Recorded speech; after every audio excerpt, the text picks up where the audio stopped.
આવનાર ઉત્તરાયણ પર્વને ધ્યાનમાં રાખીને વડોદરા શહેર પોલીસ સક્રિય જોવા મળી છે। આજે ફૂટ પેટ્રોલિંગ યોજવામાં આવ્યું હતું। વડોદરા શહેરના પાનીગેટ અને વાડી પોલીસ સ્ટેશન વિસ્તારમાં ડીસીપી ઝોન 3ના અભિષેક ગુપ્તા સાથે વાડી તેમજ પાનીગેટ પોલીસ સ્ટેશનના પીઆઈ અને પોલીસ સ્ટાફને સાથે રાખી ફૂટ પેટ્રોલિંગ હાથ ધરવામાં આવ્યું હતું। સાથે વાહન ચેકિંગ અને વડોદરા શહેરમાં સૌથી મોટો પતંગ બજાર માંડવી વિસ્તારમાં વેપારીઓ સાથે પણ વાતચીત કરવામાં આવી હતી। જેવી રીતે વડોદરા શહેરના અલગ અલગ પોલીસ સ્ટેશન વિસ્તારમાં ચાઇનીઝ દોરાના ગેરકાયદેસર વેચાણ પર લગામ લગાવવામાં આવી રહી છે। તેવામાં માંડવી વિસ્તારના વેપારીઓ સાથે પણ ચાઇનીઝ દોરાને લઈને વેચવા તેમજ કોઈપણ જાતનો ગેરકાયદેસર દબાણ ન કરો તેની પર ચર્ચા કરવામાં આવી। આગામી જે ઉત્તરાયણનો તહેવાર આવનાર છે તે અનુસંધાને આજે વાડી અને પાણીગેટ પોલીસ સ્ટેશનના પીઆઈ અને અન્ય કર્મચારીઓ સાથે રાખીને પાણીગેટ અને વાડી પોલીસ સ્ટેશનના જેટલા પણ કમ્યુનલી સેન્સિટિવ એરિયા છે ત્યાં ફૂટ પેટ્રોલિંગ કરવામાં આવ્યું, વાહન ચેકિંગ પણ સાથે સાથે કરવામાં આવ્યું હતું।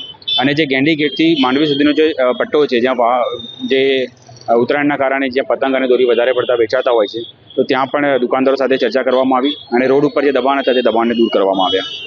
ખાસ કરીને જેવી રીતે ચાઇનીઝ દોરી લોકોનું વેચાણ કરી રહ્યા છે, પોલીસ તો સક્રિય થઈ છે, એવું કંઈ શંકાસ્પદ કંઈ દેખાયું? સ્ટાર્ટિંગમાં જ્યારે શંકાસ્પદ લાગતું હતું તે જગ્યાએ કેસ કરવામાં આવ્યા હતા અને જે જાહેરનામું જે મહેરબાન પોલીસ કમિશનર સાહેબશ્રી દ્વારા જે બહાર પાડવામાં આવ્યું છે તેના ઉલ્લંઘન બદલ ગુના પણ દાખલ કરવામાં આવ્યા છે।